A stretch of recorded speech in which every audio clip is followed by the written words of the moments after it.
Welcome back to the show. Today, we're diving into NIO, the Chinese EV maker that might be about to post its first ever quarterly profit. Before we go anywhere, quick disclaimer. This episode is for education and entertainment only. We are not financial planners, we are not registered investment advisors, and we are absolutely not telling you to buy or sell anything.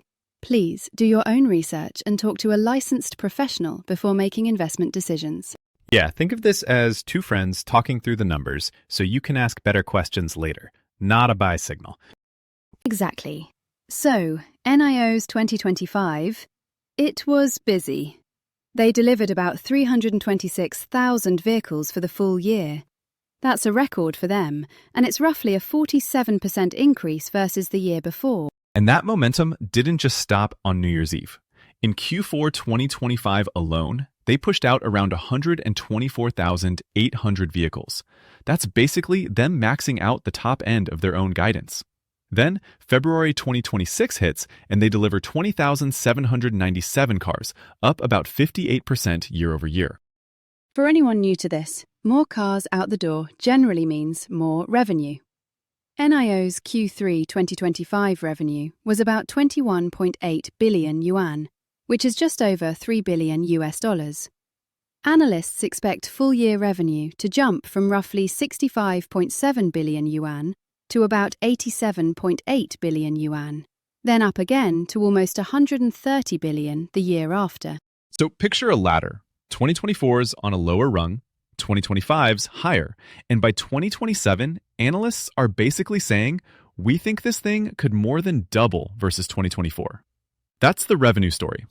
Now, revenue's the top line. Cash flow is, did they actually keep cash in the business after paying the bills? In Q3 2025, NIO finally had positive operating cash flow and even positive free cash flow after capital spending. That's a big grown-up moment for a company that's been burning cash for years. Yeah, it's like the difference between I made more than I spent this month versus I'm still living on my credit card. In Q3, they weren't just swiping the card anymore. Plus, they're sitting on around 36.7 billion yuan in cash and equivalents, roughly $5.1 billion, helped by a big equity raise. But the really spicy part is this profit pivot window from 2025 to 2027. NIO's been losing money for years, but they've been narrowing those losses. EPS is still negative, but it's getting less negative. And for Q4 2025, they've guided to their first ever adjusted operating profit, somewhere in the ballpark of 700 million to 1.2 billion yuan. Let's translate that. Adjusted operating profit basically means, if you strip out some non-cash and one-off items, the core business is finally expected to make money for a quarter. That's a huge psychological turning point, both for management and investors. And investors are watching. The stock was recently trading around $4.80 a share, had just popped about 5%, and yet the market's still kinda in prove-it mode. Technicals are neutral-ish, the consensus rating is basically a hold, and everyone's waiting on this March 10th earnings release to see, is this the start of sustained profitability, or just a cute one-quarter story? So Chapter 1 takeaway. NIO's pushing more cars, pulling in more revenue, finally flipping cash flow positive in a quarter, and now standing right at the edge of that first operating profit. The next question is, how are they actually making more money per car? That's the margin story.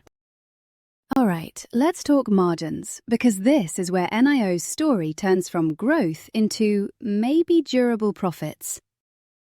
If revenue is how many dollars are coming into the shop, margin is how much of each dollar they get to keep after paying for the car itself.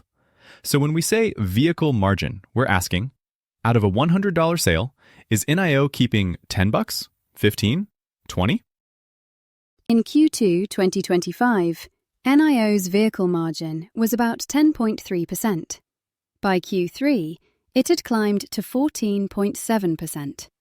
Management is expecting around 18% for Q4 2025. That's a big step up in a short period. And overall gross margin, so not just the cars, but the whole business, hit about 13.9% in Q3, which was a 3-year high.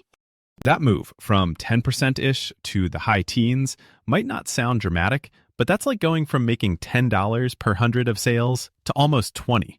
Multiply that over billions in revenue, and suddenly that's the difference between red ink and black ink. So what's driving that margin expansion? First, product mix. NIO's selling more higher margin models. The star right now is the third-gen ES8, their premium SUV. It starts north of 400,000 yuan and carries something like a 20% gross margin. That model has been a major driver of the expected profit in Q4. And there's more coming. They've got the ES9 flagship SUV set for an April 9th tech launch. We don't have official margins on that yet, but the pattern is clear. Lean into higher-end, premium vehicles where people are willing to pay up and where NIO can earn more per car. On top of that, you've got the multi-brand strategy. NIO as the premium brand, then Onvo and Firefly going after more mass-market segments. That spreads fixed costs, like R&D, factories, and that battery swap network, over more units. That's what we mean by scale effects. Yeah, imagine building this huge, fancy kitchen. If you cook one meal a day, that's expensive. If you're running a restaurant serving hundreds, the cost per dish drops. NIO's battery swapping network and software platform are like that kitchen. As more cars use them, the cost per car comes down, margins go up. And then there's cost optimization, the unsexy but super important stuff. Management's been talking about supply chain savings and better manufacturing efficiency. Think bargaining harder with suppliers, redesigning parts so they're cheaper to make, and smoothing production so you're not constantly stopping and starting. The CFO actually called out continuous cost optimization, plus that richer product mix, as reasons Q3's vehicle margin jumped to 14.7%. And they're aiming for around 20% gross margin in 2026 overall. If they actually hit that, the earnings power looks very different from the NIO of 2022 or 2023. And don't sleep on the ecosystem. Battery swapping passing 100 million cumulative swaps is a real signal that users are locked in. That kind of usage makes subscription-style revenue and recurring service income more realistic over time. Higher margin services can make each customer more profitable, even after the car is sold. So, in plain English, NIO is trying to move from we sell cool cars but lose money to we sell higher margin cars plus services, we spread costs across several brands, and we squeeze suppliers and factories enough that every extra car drops more profit to the bottom line. If they pull that off, and if that 20% margin target for 2026 sticks, then the story for investors shifts from can NIO survive to how much is a profitable, growing NIO actually worth? Which is where the valuation piece comes in. All right, let's connect the dots between fundamentals and the stock price. Last we checked, NIO's trading around $4.80 a share.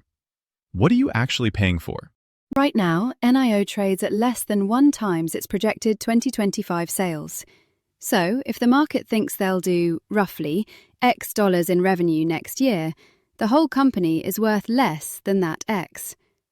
For a fast-growing EV name with improving margins, that's a pretty low price-to-sales multiple. And earnings per share, EPS, is still negative, but it's moving in the right direction. Losses have been shrinking from around negative 11.03 to about negative 6.70 this year. And if they really print that first operating profit in Q4, we're one step closer to positive EPS down the road. Analysts are noticing. Among 8 analysts, the average rating is a buy, with an average price target around $6.73. The range runs from about $4 on the low end to $8.50 on the high end. Goldman's bumped their target to 7. UBS is up at $8.50, both pointing to stronger products and better finances. So let's do a simple thought experiment. Not a prediction, just math. If NIO keeps growing revenue in that 30 to 40% plus range and actually sustains, say, high teens or 20% margins, the market might not keep valuing it at less than 1-time sales. If it were re-rated to, say, 5 times forward sales over a few years, which some bulls think is possible, You could be talking about several times upside from today's price. Some models even argue that if everything goes right, margins, revenue growth, macro conditions, sentiment toward Chinese stocks, NIO could be an 8x to 10x story by 2027. That's the dream scenario the hardcore bulls are playing with. But, and this is important, that's the rosy version. Reality might be messier. Competition in China's EV space is brutal.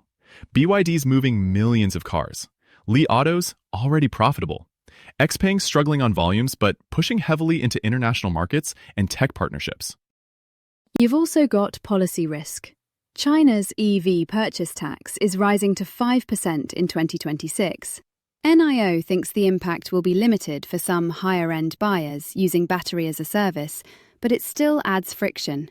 And remember, NIO's been using promotions, financing deals, tax subsidies, retroactive rewards to support orders. That can pressure margins if it goes too far. Demand isn't bulletproof either.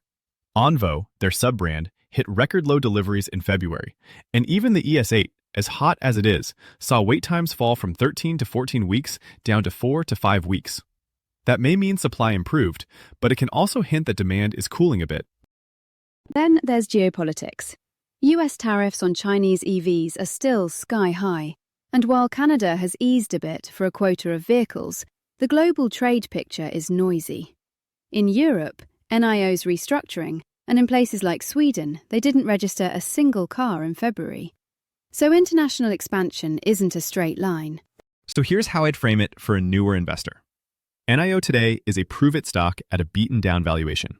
The upside, if they deliver on revenue growth and that 20% margin target, could be big. The downside is that competition, policy, or demand stumbles could keep it stuck or send it lower, even if the tech and cars are cool. Your job is not to fall in love with the story. Your job is to look at the numbers, understand the risks, and size your position so that even if NIO flops, it doesn't wreck your financial life. This is a high-risk, potentially high-reward situation, not a safe bond. And whatever you do, don't just copy anybody on social media, including us. We're here to help you think, not to give you orders. Let's repeat that disclaimer one more time. This episode is for educational and entertainment purposes only. We are not your financial advisors. We are not registered investment professionals. And nothing here is personalized advice. Always do your own research and speak with a qualified pro before investing. All right, that's it for today's NIO breakdown. Layla, this was fun. Always.